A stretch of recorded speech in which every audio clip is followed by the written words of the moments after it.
Aprobado na sa Land Transportation Franchising and Regulatory Board LTFRB ang bagong public transport plan sa siyudad sa Mandawi.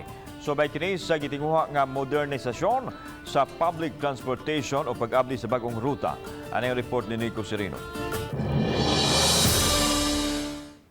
Formal nga gitunol sa LTFRB ang Notice of Compliance sa Mandawi City Government.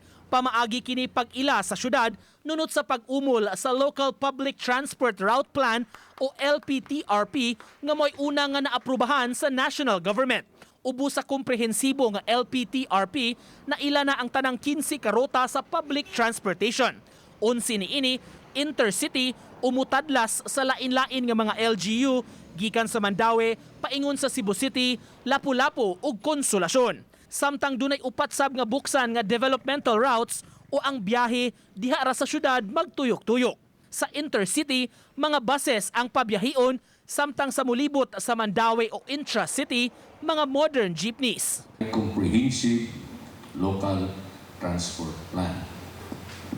This will basically address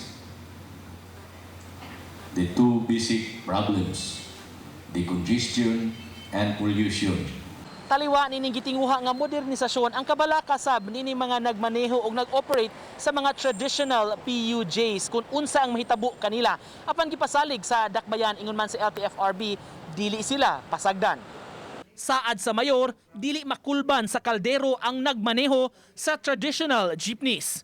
Ang LTFRB ug TESDA maka-facilitate sa pagpaubos kanila sa mga skills training sa lain-laing vocational courses. Naay assistance nga ihatag ang gobyerno. They have to undergo some training, seminars nga. On top of this, while undergoing seminars, dunay mga assistance nga ihatag. Which is to help improve the transportation system in the city by gradually shifting to the modern jeepneys or the Class 2 PUJ. However, we continue to uplift the plight of our remaining traditional PUJs. Kung wa na'y kakulian posibleng karong tuiga, hingpit nga mapatuman ang LPTRP. Ipabiding pasab kinsa ang andam nga mo-operate nga mga kumpanya o kooperatiba sa mga sakyanan nga pampubliko.